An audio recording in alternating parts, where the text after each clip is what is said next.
Honoring our unique journeys in the workplace.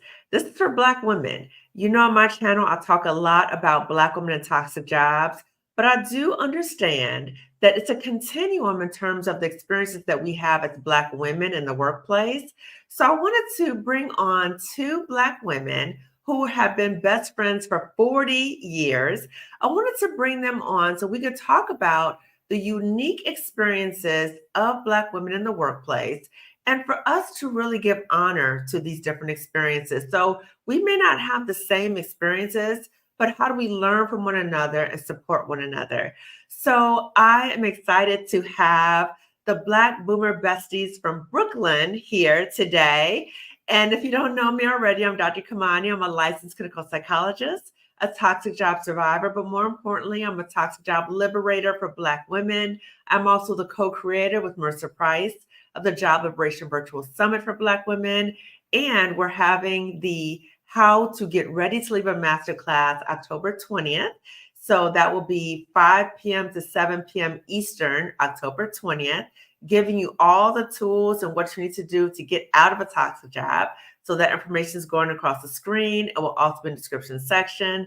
And then October 27th, we're going to have how to heal after you leave the toxic job, because it's a healing journey. Okay. So both of those are available to you. You can do one or both. It's up to you. And also let you know that your privacy is valued. So you will not be on camera. Only the speakers will be on camera and your names will not be listed. So I will have that information available to you if you want to check it out. So I'm going to turn it over to my wonderful guest. So Angella, I'll start with you as I see you first on the screen. You're on mute. I am muted. There I am.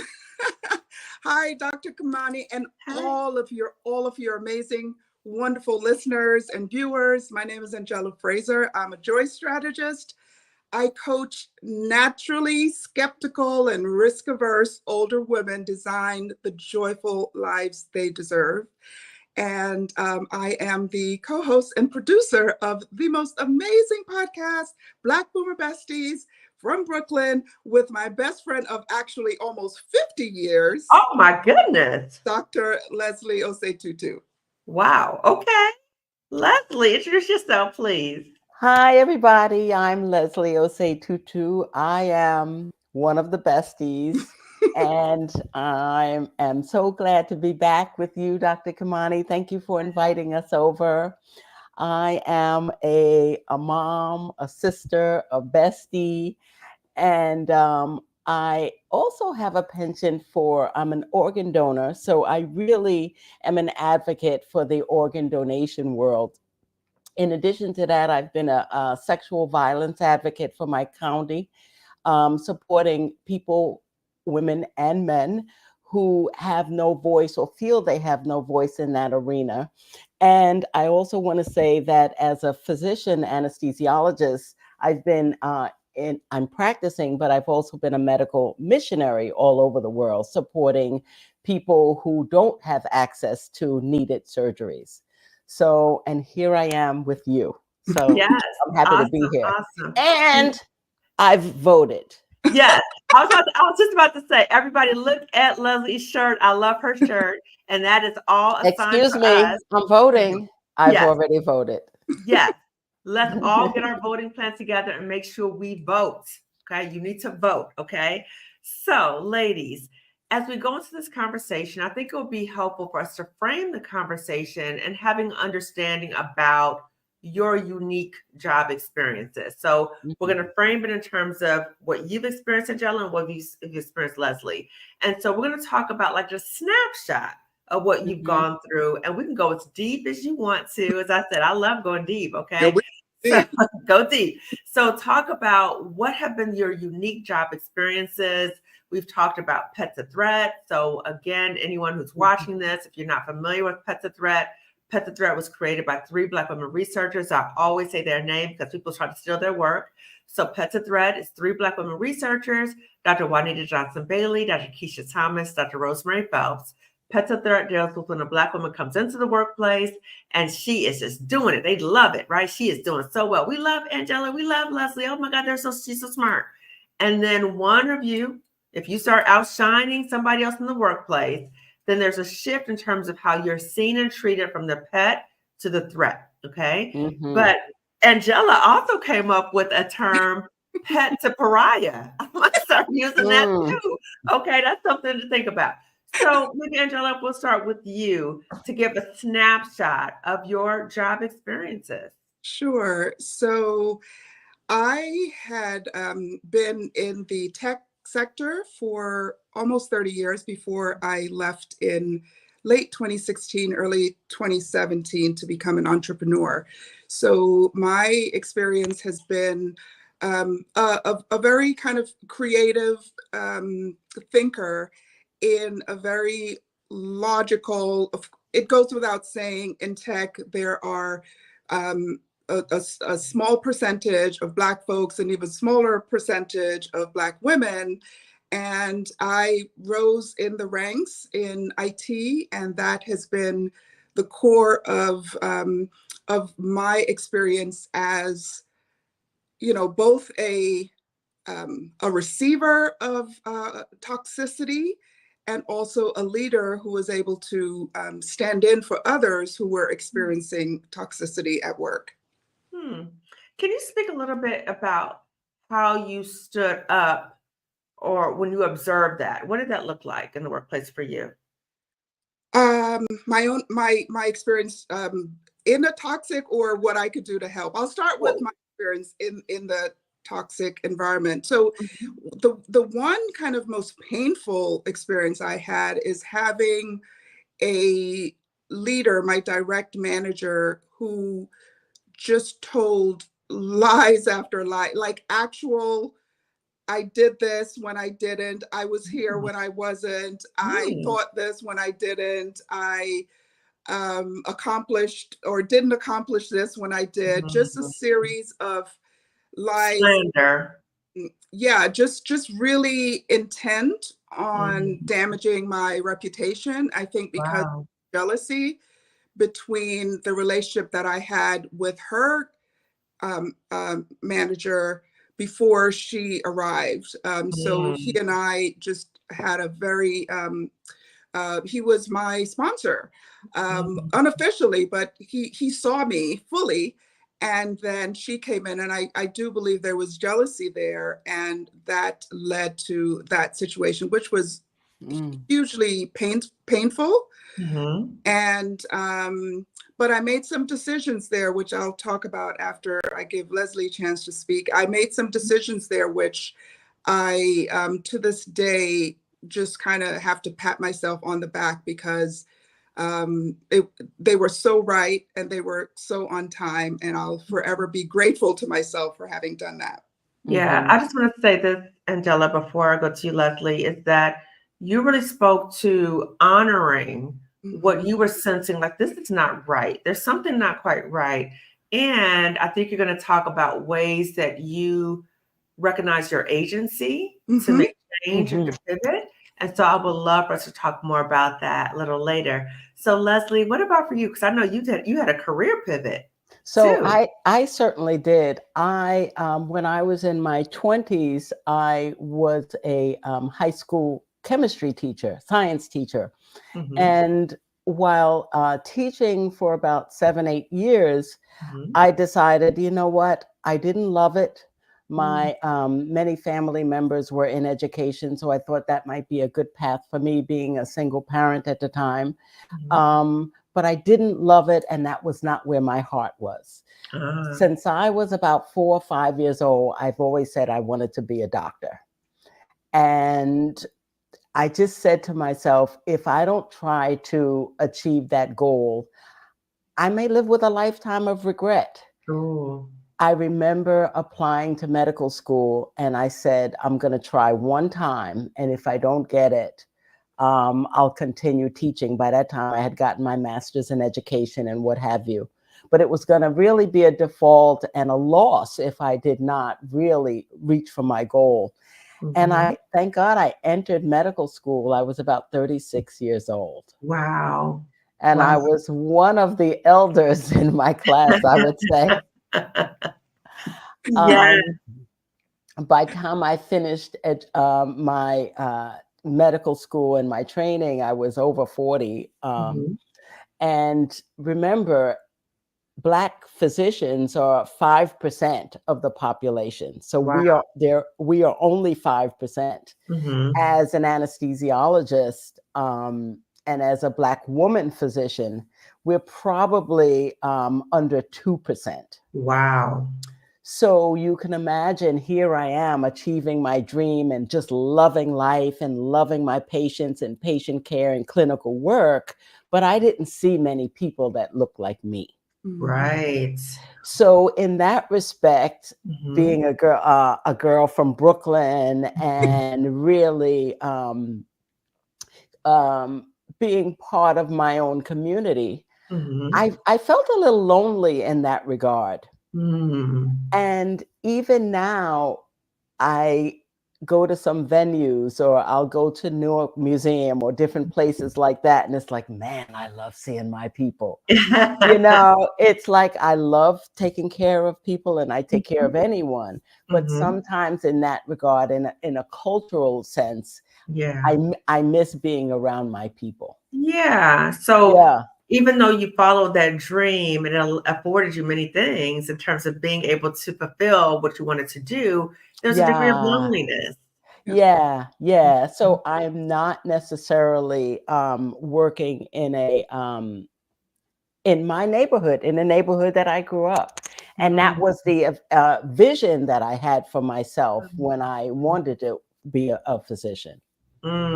Okay. So, it's interesting too. I wanted to point out some things you said to Leslie, because you talked about you were a teacher and you even got another degree. So you became a teacher, had your bachelor's, and you got a master's. And I think a lot of people, and I don't know if this happened with you, but you get a job and you're like, maybe I should get another credential or degree. Maybe it might make it a little better. Maybe I can. You're absolutely right. You know, we spend time, we spend money.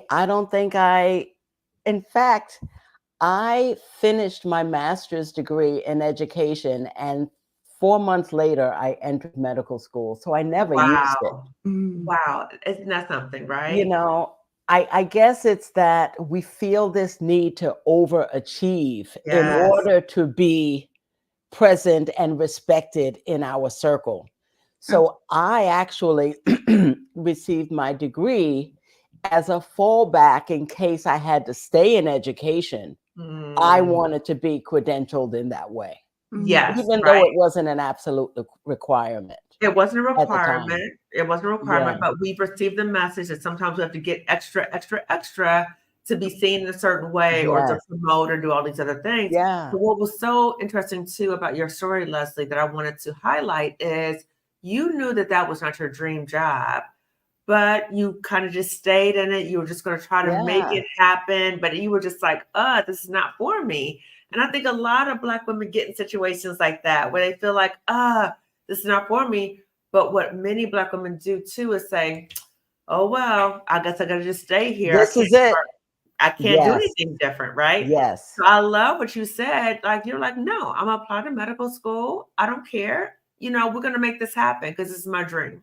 Yeah. And there were actually two things that actually pushed me out of education and into taking that leap, because obviously there was a lot of fear and doubt Of course. Yeah. there. Two things. One, I needed to set an example to my son, who Uh, was 8 or 9 at the time. I needed to show him that we can reach for our dreams, whether or not it's scary or fearful, that we always have support and we have a backup and an out. That was one thing. The mhm. other thing is that I loved my students. I didn't Mhm. love the work that I was doing, Yeah. and I did not think it was fair if I Yeah. didn't bring my full self to them every day in front of the classroom. And I True. really didn't. True. True. So one thing is that you were saying that you were able to disconnect. It was the work. It wasn't the students. I love the students. And the part about being a mother and wanting to model for your child Yeah, for that sure. you can fulfill your dreams. And it's not okay to settle. We don't want to settle in life. That's Mhm. not what okay. Okay. Yeah. So, ladies, we know the stereotype about the strong Black woman, right? We can withstand anything. We are just strong. yeah, we are strong, but then we get hurt too. So it's not valuing our full humanity when people just say you're the strong Black woman. So in what ways did either you experience and or observe or maybe heard from other Black women about this stereotype about the strong Black woman, and how did that play out in the workplace? Well, let me first say something about being overly credentialed. I'm gonna say it that way because I don't know where it comes from. I know it's society. I know that, but we take it on ourselves Yeah. because I got my undergrad in mechanical engineering. I got my next job, which was in computer science. I got the job, but I said, oh, Yeah. but I need a degree in it too. Hmm. And so it wasn't a requirement for the job. Mhm. I'd already, my engineering degree got me in, Mhm. but you still have to, that's always kind of, it's almost, I don't know if there's a sense of, you have to be 10 times better. That's how we were brought up. Mhm. Or to kind of feel That's exactly. It's almost in to me, our genes. hard Yeah. to be a part of the equation type of, I don't know. Anyway, this Mhm. strong Black woman thing, I wanted to talk about this. Oh my goodness, don't get Ange started, because this is something she is like, don't give me that. Don't bring that to me. That Black girl magic bull crap. Oh, We lay are it out, just girl. Lay people. it out. She's like, we are just people. Well, We are not magical beings. one of the significant ways that this showed up at work is that I think when people believe that that's who you are, Mhm. that becomes a reason to almost treat you badly because you can handle it, Mm. right? Or put on the posture of assertiveness because they need to, because you're going to be aggressive. So they need to come at you that way because your default is aggressive. Oh, And wow. Like you can take it. exactly. Ah, You can take it. Right. We're not causing that much harm. right. Right. We're not hurting her. You could say the same thing as someone else, but when you open your mouth, it becomes, oh, there's I don't know, there's an edge to it. I had a colleague of mine who actually brought her best friend to a meeting with me because of the idea that I was going to be a bully. Angella. So yeah. God's honest Angella. truth. What? God's This honest is in truth. a Because she was large so scared of portion. you. She was so scared She of had me to bring protection. that she brought, and Mhm. Wow. the bully became her best friend because I was prepared to have a cordial conversation around, what do we call it? And they used to call it in corporate a what is it? I can't remember the term, but I was going to have a robust conversation with someone, but 100% Black, 100% professional. There's no It's not incongruous. But you know there's no what's incongruence interesting? with those two things. What's interesting is being okay, it's like a double message, right? Yeah, So on the one hand, they're like, oh, you guys are strong, you guys are hard workers, like the workhorse. But on the other hand, it's like you guys scare us and you intimidate us. So when we're Mhm. assertive, then exactly. the strong Black woman is seen as aggressive. Exactly. Yeah. I think that shows up in a direct way and in an indirect way. And an example of an indirect way that this shows up, it's Mhm. almost like they make decisions because they know that you are strong, so I can make this decision, right? Let me So add more work to you. exactly, give you more Yeah. work, or Yeah.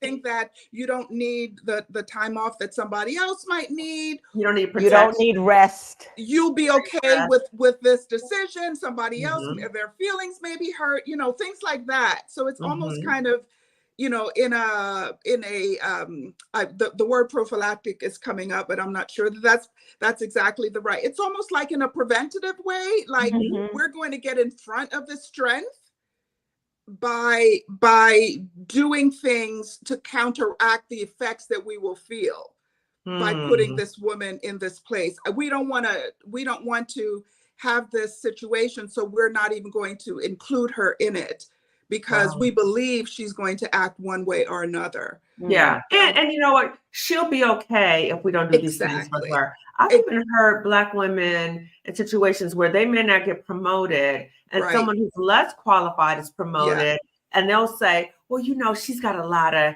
issues in her life. I'm sure you can understand. Exactly. Yeah. So okay.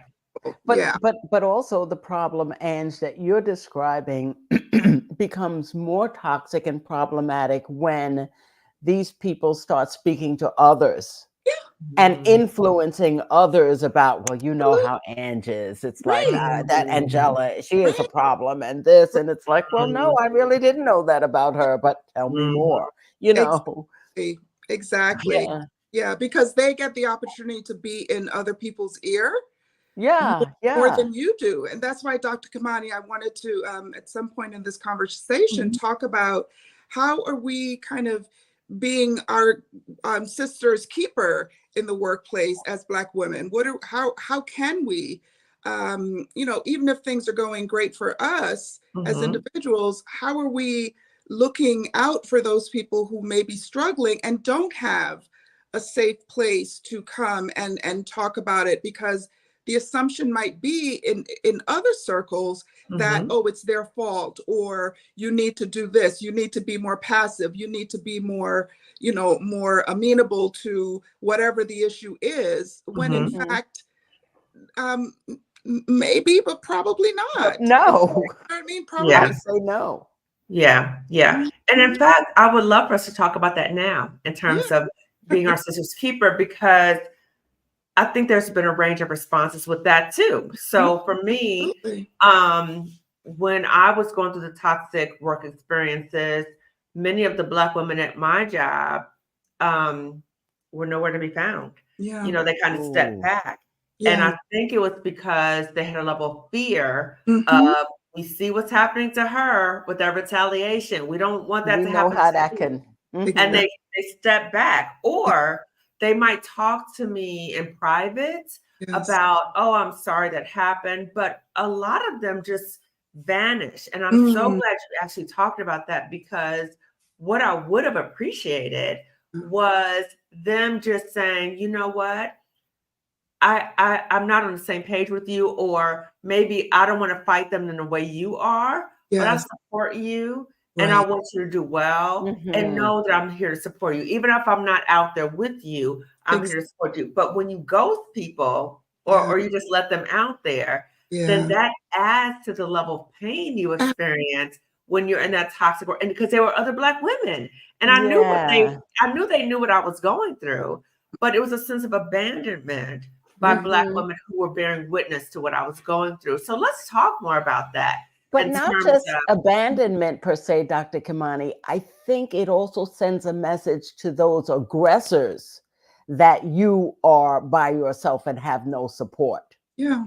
You know, so it makes them even emboldened by saying, well, Dr. Kamani, she's a problem, but nobody else is going to defend her. Those other Black women, they're okay. They're not a problem. You know, they're still the pets. You know, she's the issue, and she has no support from her people. And we're in this world where you know, if the issue doesn't, as a Black woman, if the issue doesn't affect every other Black woman the same way, then it's not really an issue. Then it's not really, and that's where the, you know, intersectionality comes in. It's almost like you have to prove that anyone else who is in your situation has the same experience as you. Otherwise, it's not racism, it's not sexism. It has to look the same for everyone else. And so this idea of, when Leslie was speaking, I got this image of, you know, these herds, And when you have the herd, they protect, and then when the straggler Right. at the end, that's the one that the Gets lion. picked off. But if you don't even have a herd, do you know what I mean? Because there's so few of you. If it's just a few people, and if people are, they're incentivized to only look out for themselves, or if it's really not even something that they're doing knowingly. Because when Leslie and I kind of talked about some of this as we developed topics in our podcast, sometimes Leslie wasn't even wasn't in that same kind of mindset of what might other people be experiencing. Mhm. So it's not that it is always a kind of a known and ignoring. It's, people have their own lives, and so you may not even notice. But I'm suggesting that we do start noticing, Mhm. right? That we do start noticing, that we lift our head up, and see, especially if we're in positions where we are leaders, we have reputations that we can afford to use some of our relationship currency and help Right. people. I think that's what we are tasked to do. I And agree. I wanted to add, Ange, also is that, I admittedly live in this world of rainbows and fairy tales. Of course. That's who I am, and unicorns, and I choose to live so I see everything through that lens. So I don't have a lot of personal, certainly not that I'm aware of, toxic instances in the workplace, but I certainly see people who do. Mm-hmm. And because I have a certain amount of currency, being just who I am, and maybe I'm still in the pet phase, I am the person that says, come with me, let's go talk about this issue. Or people say, I don't want to make waves, then I'll say it. I'll speak to them and that's why I join committees at my job. That's why I want to be a seat at the table. So when I see things that are going on, whether it happens to me or not, I'm the one that feels I'm okay speaking up about it.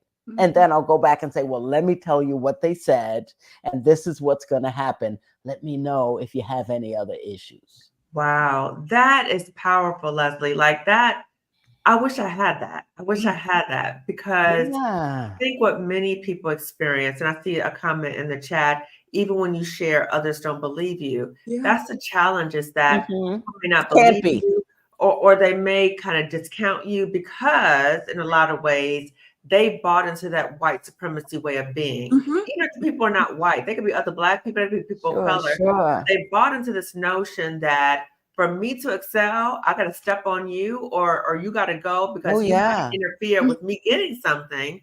And so then it becomes very much individualistic, right? So we're talking about very much of a communal way of thinking, that if To. I succeed, I want you to succeed too, which is very Yeah. different than happens in many of our workplaces. The other thing that I've noticed is you all said something about sometimes people can be acting in a certain way and say, well, if it's only Angella who's having that experience or Leslie having an experience, it must be her. Mm-hmm. But they really are just kind of just blaming you, but Yeah. other people having the same experience. And what you might also see is, oh, well, so-and-so's my Black friend, or so-and-so's a good Black employee. Oh It my must just gosh. be them. And so then it's even more of that sense of othering. So Yes. very much Mm. other. And I Yeah. just want to say that the hope is that as Black women, as we're watching this conversation, that we are moving more to what you all are talking about and really looking out for each other and supporting one another in whatever ways that might be. And Yeah. that we don't fall into, as Stephanie Perry says, those things that are fruit of the slavery tree. So Yeah. recognize that divide and conquer, that way to say, oh, that's her, but you're okay, but she's not okay. That's Yes. problematic. That's Yeah. problematic. Yeah. Yeah. Yeah. Yeah. I Okay. also know a lot of Black women in workplaces that, you know, we just are so burdened with so many things, not just work per se, but you know how they say life be lifing. Yeah. When Right. you get home, you have things that you need to do at home or commitments or what have you. Yes. Very often, you know, we go to work and we just keep our head down. Let me just Yeah. get my thing done Yeah. and I'm out, you know, for Right. the day. However, we need to talk to folks, Yeah. you Yeah. know, and sometimes we need to lift up our heads and say, you know, sis, how you doing? You know, like, Yeah. how you really doing? Or just sit and chat in the lounge or what have you, because Right. certain things come up. Yeah. Because then people will really know who their allies are and who they can trust. Yeah. When we do our own individual thing, like many people do, and you know, but you know how people found out that other people working the same job were making the same or more than they were? Mhm. Because they talked about it. Right. They tore the scab off and broke the taboo and started talking about things, Yes. you Yes. know, and this is how it becomes known. And then you can become, hey, me too. I've dealt with that too. You know, let's keep an eye on that. Right. Mhm. Right. Mhm. Right. And you know, it's interesting because I was just thinking about the comment in the chat about how others often don't believe us when we speak up. And it's almost like dehumanizing our experience, or that we can't Mm. get hurt, or we don't experience pain, or so we can just keep treating, you know, Black women like that. So have you had experiences where you may have spoken up, or you've heard of someone else or seen another Black woman speak up about something that was not right in the workplace, and she may have been treated very different than other women in the workplace, particularly maybe other white women? Have you had that encounter in terms of actual experiences and or observations? I haven't had exactly that experience, but let me take this opportunity to go back to something that I said before. I said I would tell you more about it. So that situation that I was in with this toxicity of a this leader who was a woman, Mhm. um, she there was someone who was my direct report, Mhm. right? Who she kind of took on, right? Kind of ignoring me, pushing me to the side, and took on. And that person was a Black woman. And it could have easily created this um, this tension between the two Black women who were kind of, Mm. you know what I mean? Mhm.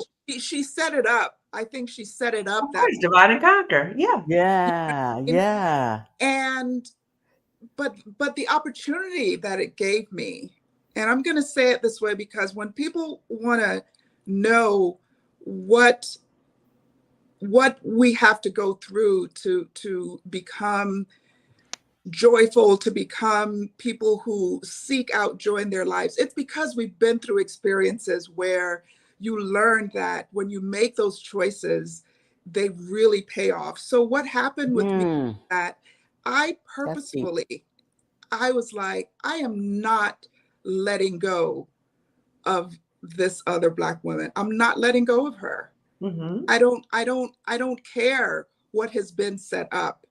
I Mhm. made it my goal to not let go of her, Wow, Aunt. not allow that. And she remains one of my really close friends, Ah. despite what went on, and how had I kind of allowed myself to spiral and not kind of anchor in on, okay, I can see what's going on here.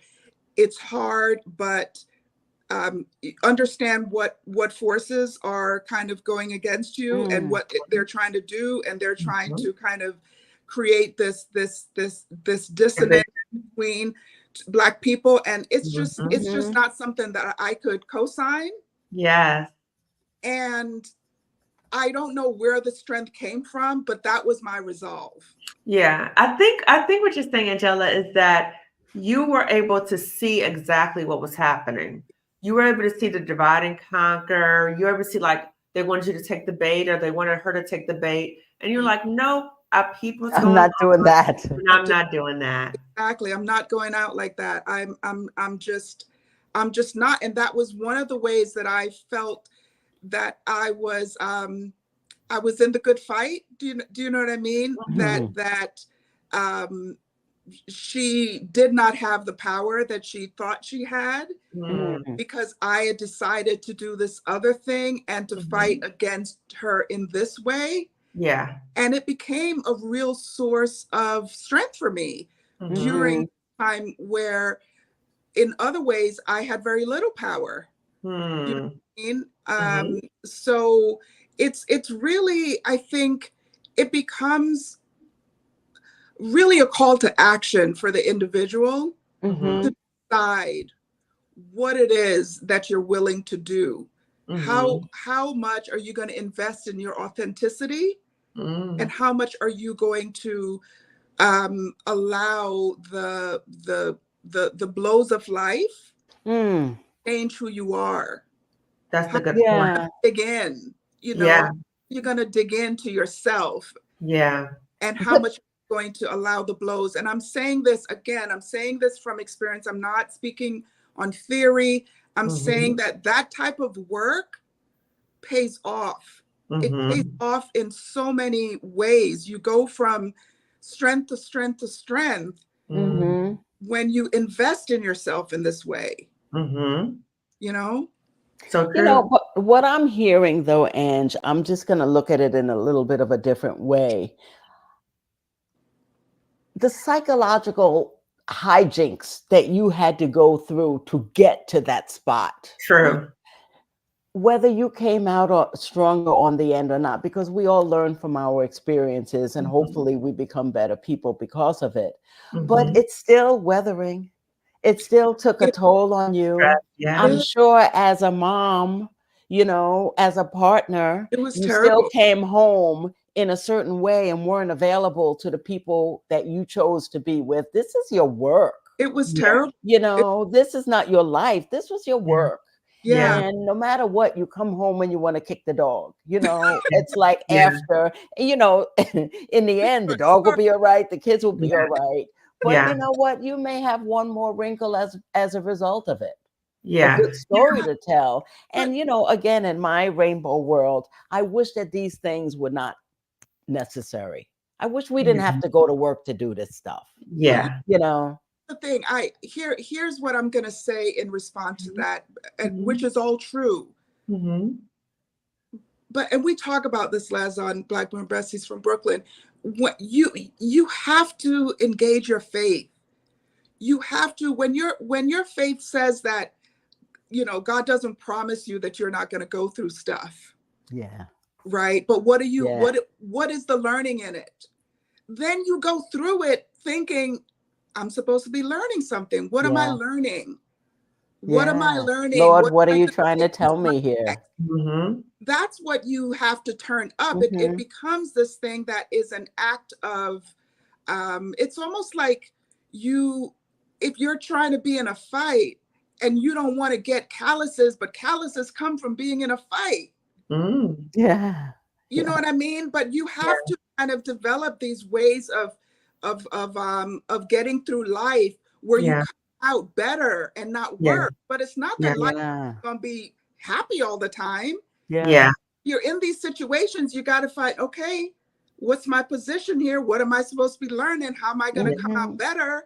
Do you know what I mean? It doesn't make it any less arduous, but it does make it something that becomes very useful, almost like you know, what are you going to gain? I have this beautiful relationship with this woman because I decided that I'm not going to make her my enemy. And I think both of you decided that, right? And I think that's so important is that both of you were able to peep the game and say, we're not going to fall into this trap.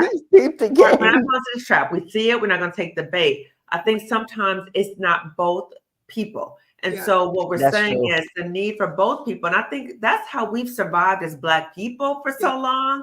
Is that we're able to see, oh, I see what you're doing. Okay, I'm going to play the game. We've learned how to navigate the system and be able to say, okay, this is what the trap you're setting for me. I'm going to find a way around it. And what you're talking about, Angella, really talks about post-traumatic growth. is Yeah. that these were the things that were set up to kind of trip you up, but you grew from that. You were like, oh, okay, I I had got to you. put that one I'm down. like that. I'm right. Me too. Yeah, this is gonna be my girl. But just you're not gonna make me go down this trap that you have Yes, set for me, right? The right. other thing that I really appreciated that both of you talked about and alluded to was when we're in toxic jobs, the toxicity is a poison that gets into our systems. Mm-hmm. So you're there and it's going to impact you on some level. And Mm-hmm. when you think about the toxicity, it doesn't just impact you at the job, it spills over to your personal life Yeah. and your family is impacted as well. Mm-hmm. So, Angela, can you talk? Because you made reference to this as Leslie was talking. Yeah. Can you speak a little bit about how were you impacted when you were in the toxic job? Mm-hmm. And how did it impact your personal relationships, right? So your family. And then we're going to transition and talk about your friendship. Sure. Yeah, it was one of the bleakest times in my life, to be honest, because I you know, I never had an experience where an individual was so intent on my failure. Ooh. So intent on my failure. You have to Yeah. dig deep, deep, deep, deep, deep, deep, deep, deep, deep to get through every day of that. Yeah. Day of To that go week. in the next day. Oh, and every day. Yes. You know what I mean? It does affect everything. Yeah. I was a single mom at that time Mhm. and of 3 children. Yeah. Yes, it affected my family. Yeah. Absolutely. I can't tell you at this moment in specifics, but yes, and we had a dog. Mhm. I probably did not kick my dog, but my dog probably got yelled at. All the things where you Yeah. feel like you have this burden, and it's Mhm. almost like, at first it's like, is it me, or is this really, like, no, that Your didn't. gaslight, That's self-gaslight. what Yeah, Yes. What's happening here? you but start thinking, here's like like it can't be. here's Right. the beautiful thing about, again, I'm not going to stop talking about having that sense of authenticity and knowing that you matter. Knowing Yes. that you matter is so, oof, you could take that to the bank. Mhm. Short story of how it all kind of came to an end. Mhm. So we had an event at the company that I was at, where new managers always had to go through a session with their new direct reports, and there's an HR person who's there, and it's kind of initiation for the new manager, and Mhm. um, facilitated by HR. And Okay. so we were in the room, and they've all experienced her in different, this manager, I'll call her Joe, Joey. Okay. Okay.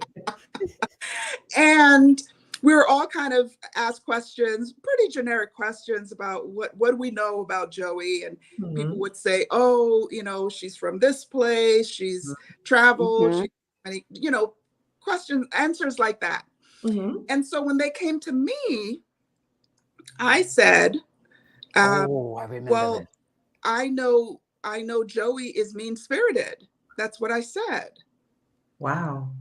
You're And speaking your truth. indeed, but here's what happened. It opened everyone up. The next person said, she's not mean spirited, she's just mean. Ooh.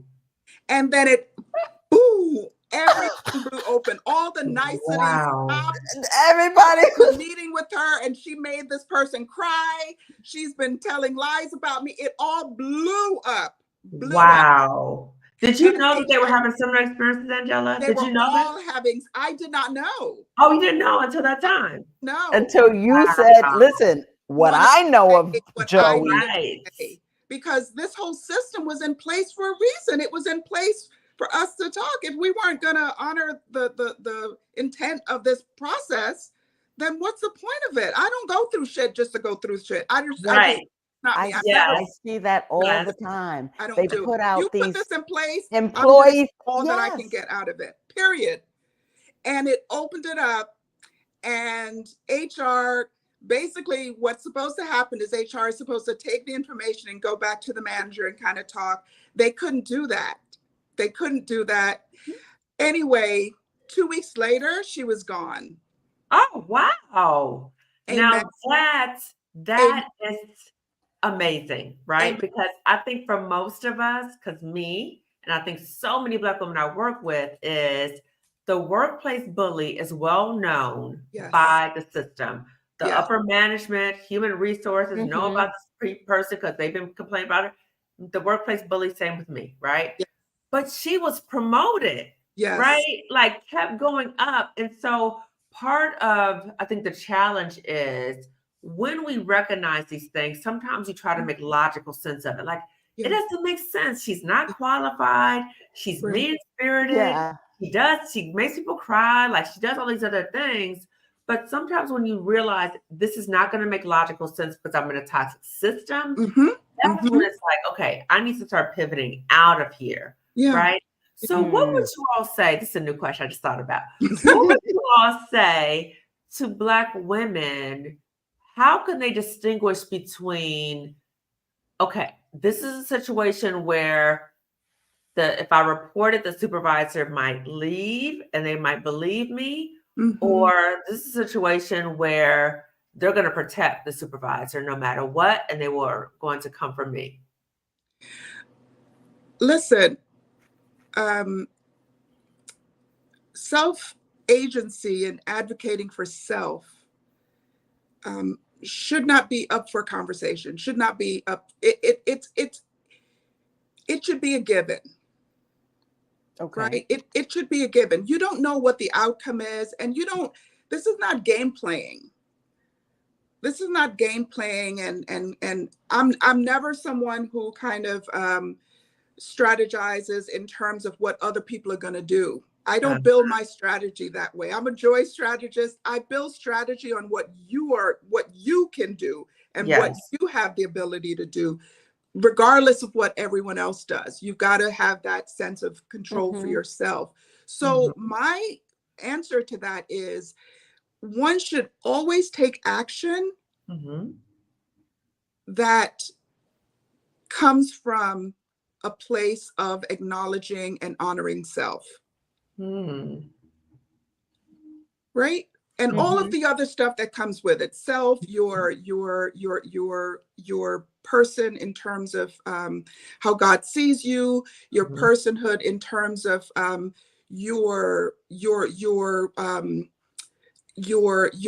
rights, all of that. You have to be willing to put yourself out there for your own needs, your own life. Yeah. You try to blame the system. I don't know. I don't know how to work in that way. I don't know how to work in that way because it requires too much thinking about what everybody else is doing. Absolutely. Too much. The other thing that I'll add about that is that it has to come from a place of truth and truth telling. Right. Honesty is huge for me. What I've seen fairly recently and often, the human resources will put out a survey, quote unquote anonymous survey, and ask about satisfaction and their bosses or whatever the case may be. And I've heard many staff members say, I'm not going to say such and such because they're going to know it's from me, or they'll know, or what, they have a way, you have to put a number on it. And I tell them, first of all, if you're telling the truth, it doesn't matter who it comes from. Why would you want to hide yourself in that way? The other thing is that if they're asking you, the only opportunity you have for change, you get one opportunity. You get one, exactly. Is to tell the truth about your experience. Now, what they do with it, that's not on you anymore. Right. But it's what I think about with voting. I was Exactly. listening to Karen Hunter on Urban View yesterday, and someone was saying, I'm not going to vote a Black man for a certain reason or whatever. I don't think it's worth it. And, none of them or whatever. You will never have the opportunity to make any inroads or to have your voice heard if you don't vote. If you don't put it out there, if you don't speak your own personal truth, and if you don't advocate for yourself, well, then you only can be a bystander and a spectator. That's all you can be. Yeah. And you can look at and say, well, what the hell just happened? Yeah. I just want to add something else about the advocacy too, because I see a comment in the chat about a woman was talking about she was sick and then she tried self-advocacy over and over again, but was ignored. That when you're in a toxic system, I'm the one who says, yes, speak up about what you're going through, speak out about your experiences, and start thinking about your exit. Because if you recognize it's a toxic system and you are speaking up, like heads up, if it's a toxic system, it's highly unlikely that it's really going to change that much. So I would suggest self-advocacy and start making that exit plan. Save because yourself. if you're just talking and advocating and hoping and waiting for the change to happen for the system, many times you're going to be out there like, what just happened? And you kind of get thrown off. I'm always believing about plan A, B, C, and D. Absolutely. So have yourself ready because you never know how that might turn out. So I would love to hear, as you all are friends are almost 50 years, my bad, I said 40, almost 50 years, which is amazing. They look so beautiful and so young. How did you guys support one another? Because your work experiences were so different. So I want Black women to hear this because I think this models how we can support one another, even if we have different experiences or perspectives. So how did you guys do that? I'm going to go first, Ange, because I don't want your answer to influence me.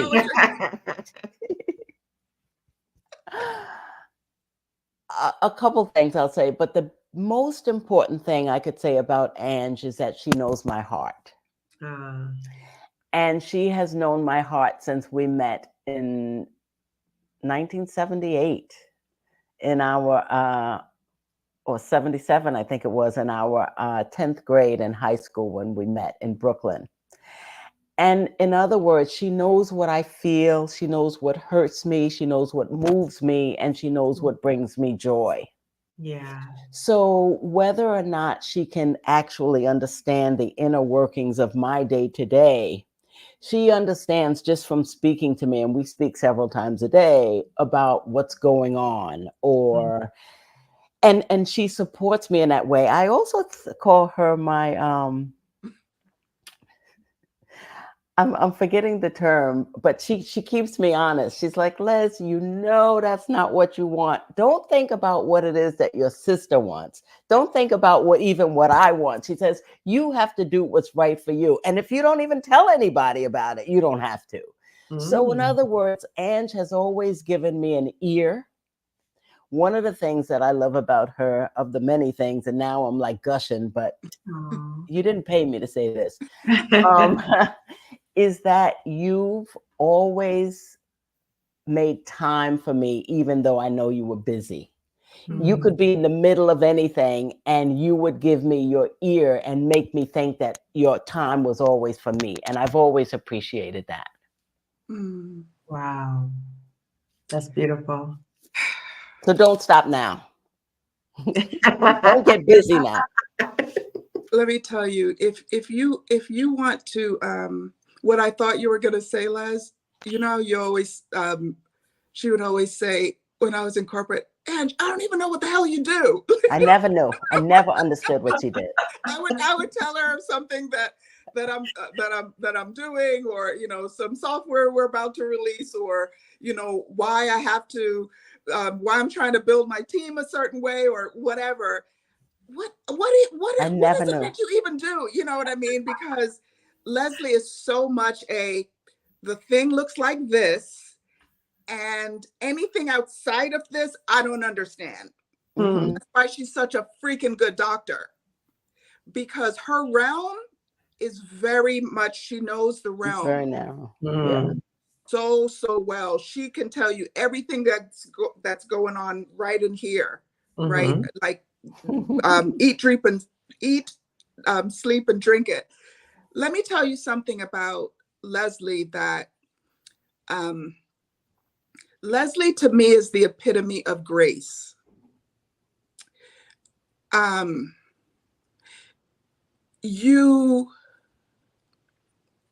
You know, none of us are perfect, and I'll kind of Mhm. say that as a general statement. Mhm.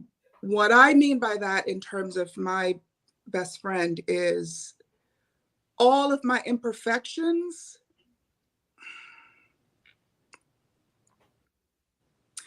she never ever thinks that my intentions are anything but pure. Mm. Mhm. And when you have that,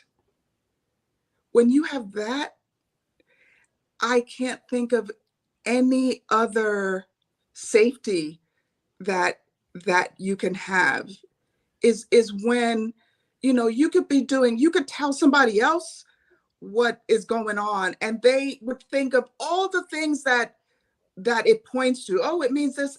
And for Leslie and me, it's like, I no, don't see that at all. Yeah. I don't see that. There's got to be another thing. And even if I don't know it, I just know who she is. And so it becomes this thing that it's so safe. Yeah. That's a good word. Because you guys have that core sense of respecting one another and you see each other and you value each other at the core level. So Yeah. just at the human level, you connect to each other. So in Yeah. that way, you allow space for each other to share each other's Yeah. perspectives and it's no Right. judgment. Yeah. And the funny thing is people think that we think alike. We are quite different in our thinking. We And do. I think that diversity of thought has also propelled us into that closeness too. Because Mhm. we're amazed by each other. Ah. Our Yeah. differences are make us amazed.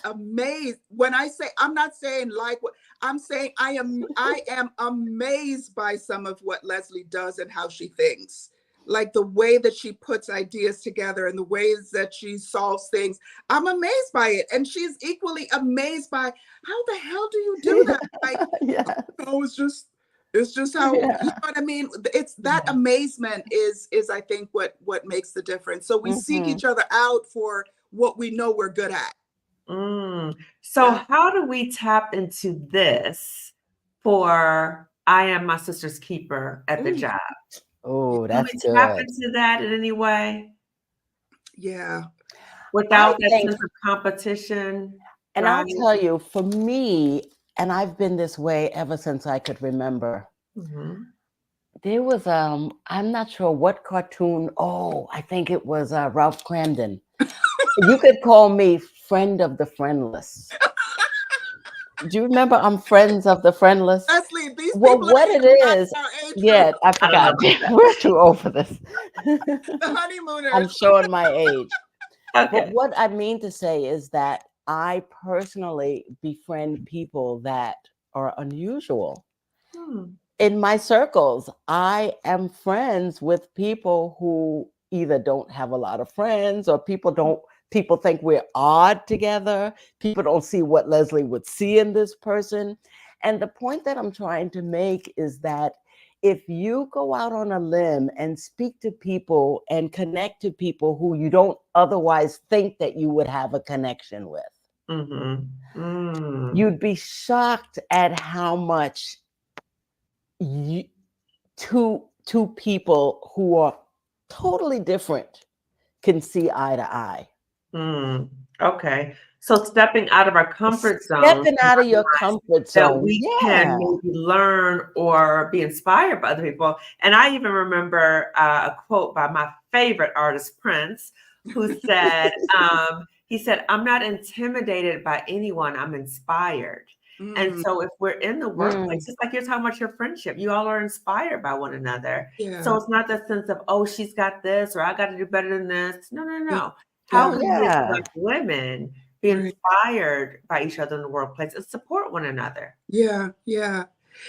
I know that every workplace is different. I get that, and so Mhm. some of the stories that we're telling here, it may not apply directly to your workplace, but we're hoping that you can see yourself in it and maybe make some moves that will be for your benefit. Dr. Kimani talked about sometimes you have to exit. Well, that is agency. That Mhm. is True. agency. It's not about Yes. the system from within. It is agency. Yeah. Another way that you can have agency is there may be opportunities within your company. Again, we're not talking about things that are easy necessarily, right? Mm-hmm. But we're talking about how is your joy leading you? What are other things that you can look for in your same company? What Mhm. I ended up doing, I leaned into being a Black woman instead of shrinking and saying, oh, I don't want them to see me. I leaned into that, Mm-hmm. became a leader of the Black employees organization at the company. And I got to advocate for all the Black people in the company Yeah. through this because I had that opportunity. And I was so hell bent on not having this experience diminish me. Mm. I Mm-hmm. needed to be um I just leaned in on I have value, and how can Yeah. I use that value? It Yes. doesn't come from In my the space that you're in. it doesn't Yeah. have to come from any. How can what is Yeah. available for me? How can I Mhm. do it? Am I leaving? Am I staying? If I stay, Mhm. what am I going to do differently? How am I Mhm. going to Mm-hmm. position myself differently? It really is that. And so you find these opportunities that you have, Mhm. and quite often it could mean leaving. I eventually left because Mhm. I felt like I'd done all that I could do. I was You're good on your terms. On on your I'm my terms. good. It's like Yes. I'm good. Yes. Yes. Yes. exactly my terms. Yes. I Yes. said, Can we talk a little bit about, because you talked about, sometimes you may choose to stay, you might choose to leave, you might choose Mm-hmm. to stay, right? yeah, So, what are some resources that might be available to us as Black women in the workplace? What resources might be available for us? well, I'm gonna say one resource that's available is my new ebook. Okay. What's your new ebook? Tell. What is it? Go ahead. It's called "We're Too Old for This Shit." Oh, yeah. It's actually, if you go back to like our first season, probably the first few episodes when I talked about my leaving corporate, I actually said it there and I didn't even realize it. I said, I'm too old for this shit. And it was one of the things that I I love that title. decided. And so the name of my book is We're Too Old for This Shit. The Inquisitive Older Woman's Guide to Joy. It has some very practical tips that you can use anywhere, right? That your joy, and I don't mean butterflies and rainbows. Mhm. That's not the kind of joy. I'm talking about that deep well of fulfillment that you can Mhm. get. Mm-hmm. Mhm. And so that for sure, I can personally say that it is a resource because I created it with that intention, and I created it Mm-hmm. out of all that you're hearing about who I am and what I experienced is shows up in that book. Um, How do you I get the book? How will people get the book? They can go to Okay. joystrategy.co/ebook and order it there. It's $10. It's really it's a no-brainer. Get it and have it help you. Uh, Okay. I'll put it, that in the description section, everybody. Okay. So That's get a great. book. Okay. that, but I do think at the workplace you can look at your employee resource I organization. was just gonna say You something. can look Mm-hmm. at the employee EAP, I think it's Mm-hmm. called, to see Mm-hmm. what resources are available. Employee There assistance. Mm-hmm. help there. I remember when my mom was needed to go into a home, I found amazing services there because there are all these pressures outside of work True. have to deal with. So there are Yeah. things that are there. There may be opportunities for you to take a leave that's in your employee Mm-hmm. Mm-hmm. handbook that you never Mm-hmm. looked at. There may Mm-hmm. be Yes. opportunities for you to go back to school and work part-time. So all of these things may be available to you if you just believe that this is something that I can grab hold of, and it doesn't control me, I can take control. And that this is nonsense and shouldn't be happening. What I was going to say is that you got to believe that in your heart. This is Sure. This is not gaslighting. And I deserve better than that. This is real. But yes. employers these days, they don't want to get sued. And I think that one of the places that people can, as a resource, is human resources. There, as Ange was saying, there's a lot of programs available, and people don't want lawsuits. And in all honesty, for the most part, people want a happy workforce. They want people to work together. They want a constructive workforce. So when there's a lot of disruptors and there's a lot of complaints about it, I think people in the C-suite will start listening and putting an ear in. So I wouldn't say that people should not utilize their human resource departments and see what help is available to them, in addition to doing things on the side. Yeah, and I just want to add to that. I've done a number of videos about going to human resources. I know that. Yep. You watch those videos first, and keep in mind that human resources is there for the company. Okay, so be very mindful of what information you share with them. Be clear about what your intention is when you're going there. Know specifically what you're asking for. Okay, just be very clear before you go to human resources. And Dr. Kimani, what I would say is to do a lot more asking than telling. When you go, if the situation were so, what do you think I should do, or what is available for? Get those make them step up, and document your document, not a work property. Yes, document that stuff. I'm not good at that stuff. I forget to write stuff down, and just like, did you write it down? Put it in writing. Send an email. Don't make a phone call. You know, it's like, okay. No, you have paper trail. So, ladies, as we're winding down, if there's a Black woman who's watched this discussion right now, and she can resonate with anything we've talked about today, what words of wisdom would you want to offer her? Girl, it's never too late. You know, I can call myself a late bloomer in that I started my dream career at a late time. But I'm also got to reveal that I'm making a life transition also. I'm actually taking a mini sabbatical from the work that I love, taking several months off to be with my partner. We're going to travel. We're going to have a good time. I'm going to step away from work and just wake up whenever I want and see what feels good to Leslie. So be bold about it. You know, be bold and intentional about what it is that you think you want. Don't be afraid to step back from things that are expected of you, and just listen for what happens. So Yeah. So you can pivot. Never too late. And yes, I'm so glad to say that. Please, Black women, no matter what age you are, never say, "Oh, I'm too old for that," or "No, that's the time is past." No, you can always pivot. If you have a new day, there's another opportunity for you. So don't think that. Please don't. Okay. What would you say, Angella? I'm gonna really co-sign what Les said, and I think that there is a place of joy that we can each achieve, and don't think that that's not for you.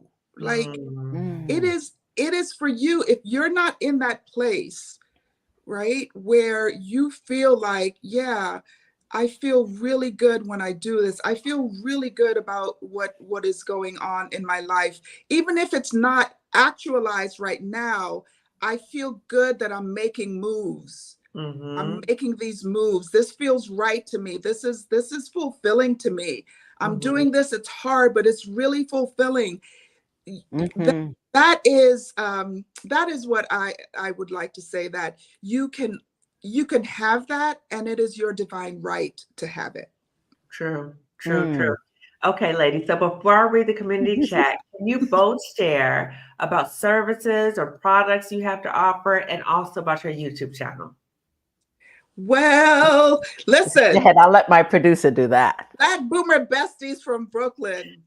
It is for intellectually curious older women.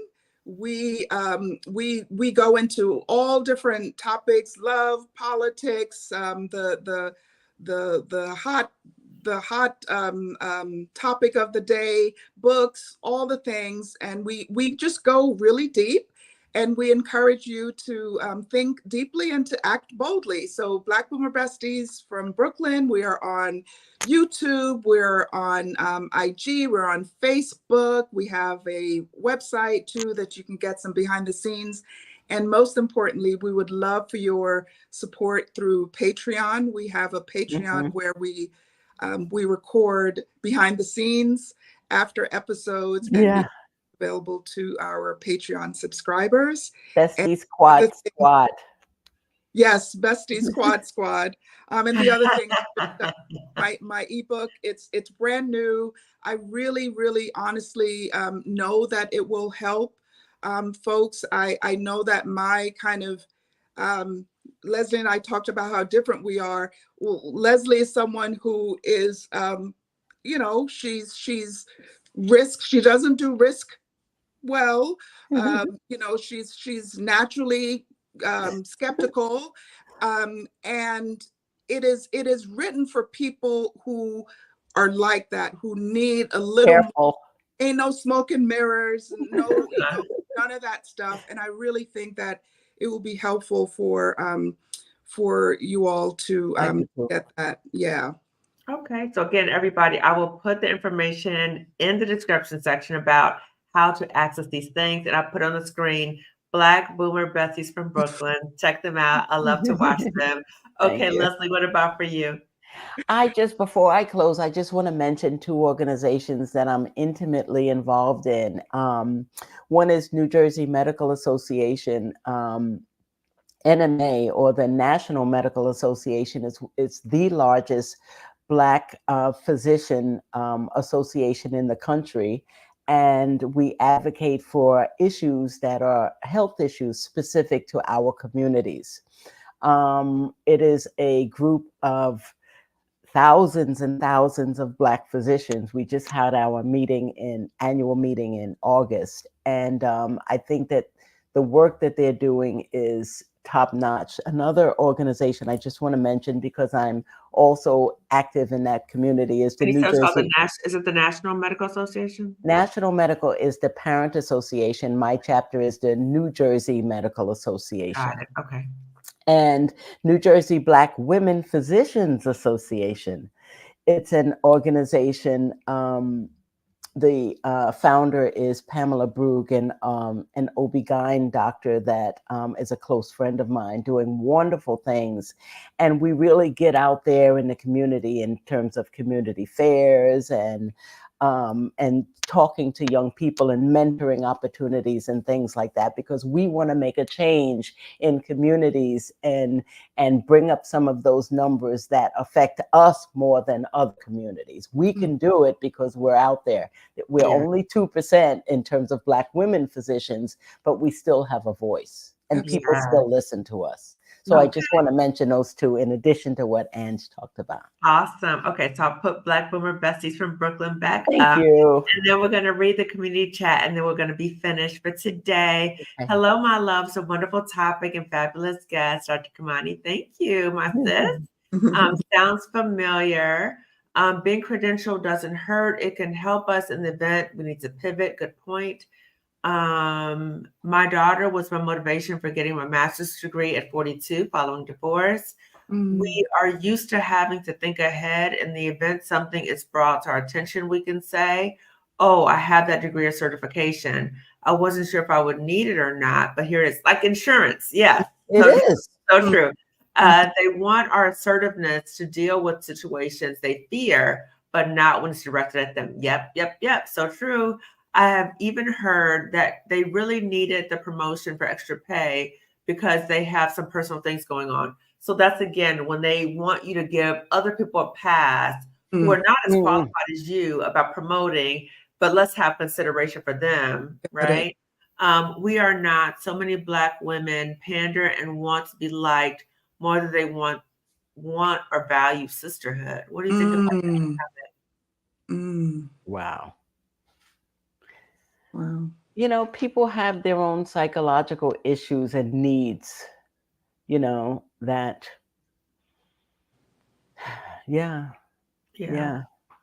I think it I speaks tell to you, the wanting and needing to be liked is huge. You yeah, know, and I it's a think it huge speaks to motivator for us. the white supremacy and feeling that sense that you have to put other people down, particularly other people who look like you, Yeah. seeing them as a threat. Yeah. And then you are always seeking that external validation as opposed to seeing another Black woman as a mirror of yourself. And Mhm. how do we be inspired and support one another? So I agree, some Black women may have that Yeah. issue. Yeah.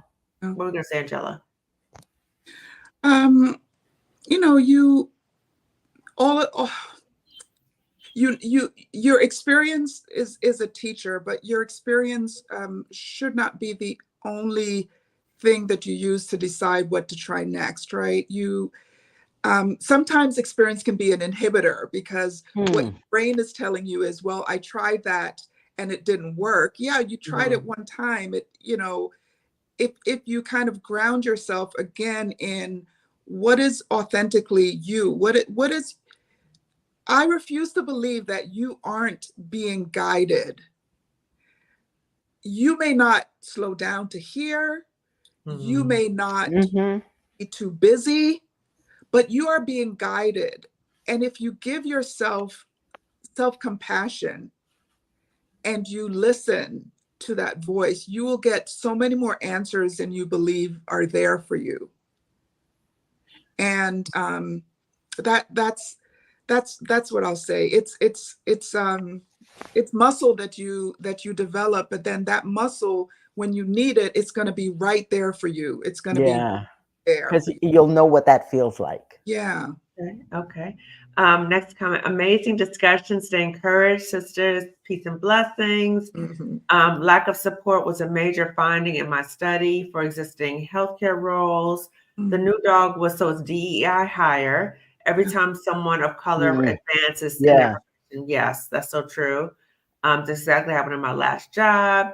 I tried to stay joyful and connected, but they ended up pushing me out and gave her the job. I'm sorry to hear that, sis. Yeah. Good evening, ladies. Great topic. Appreciate this topic. Hey, ladies.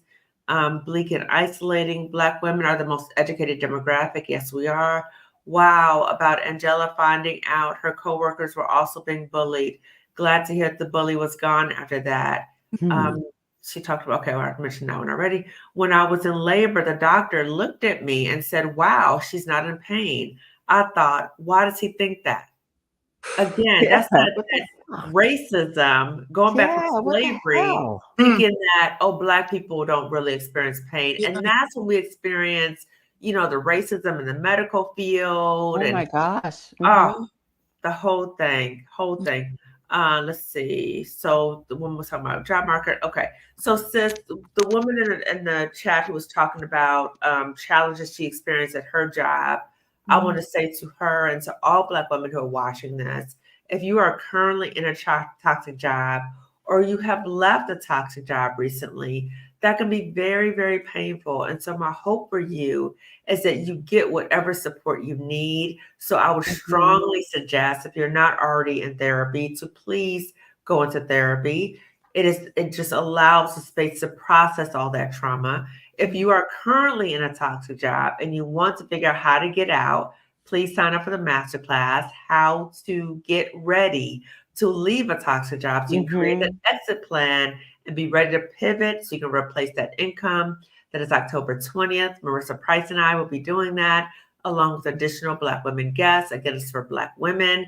So October 20th, this Sunday from 5 to 7 p.m. Eastern time. And then if you've already left the job and you need to find ways to heal, then we also have the masterclass, How to Heal After You Leave the Toxic Job. That's October 27th, same time, 5 to 7 p.m. Eastern time. And please know you will not be on camera and your name will not be listed, okay? So everyone, thank you so much for tuning in. Please give this video a thumbs up. It lets YouTube know to suggest this video to other Black women. Please subscribe to Black Women Besties from Brooklyn. I love the highlights. Yes. Please subscribe to their YouTube channel as well. Please share this video with at least 2 other Black women. And I'm going to give you guys the last word. So, Angella and Leslie, what are the last words? And then we're going to end for tonight. I'm going to say, Dr. Kimani, the work that you do is really, really remarkable. It's unique, it's niche, and it's so necessary. And I thank you because I know it takes a toll on you. I know it can grieve your spirit at sometimes when you just think about the things that you've personally gone through. So I really, really appreciate you stepping out and helping us like this. Thank you, Leslie. There's times two. We're in awe of your work, your service. It is service. It's just a reminder of the ways that we create community for each other, despite personal experiences with one-offs here and there. Black women create community. Find your tribe. Find your tribe, and you will find a balm. Yes. Yeah. Yes, a healing balm. And I just want to say that this YouTube channel actually is a healing balm for me, and it's very therapeutic. So as I talk to other Black women, as I share my journey, it is healing for me. It's therapeutic for me. So it is challenging to hear and so sad to hear that so many of us have had this experience. But I feel so liberated being able to talk about my experiences and to share resources with other Black women. That I'm on fire for that. Yeah, we see that. We see that. You talk about joy. That fills me with so much joy, because I feel like if I got out and I'm doing well, much better than I used to be, then I want to help as many Black women as I can. So I'm like taking the charge to usher this movement to help as many Black women as I can to leave and heal from toxic jobs. So everyone, thank you so much for watching. Yes. And Angella and Leslie, if you guys can stay on for a moment, everyone else, I will see you later. And we have another Black woman that we need to help. So get out and vote, everybody. Get out. Do it. Yes. Thank you. Bye, everyone.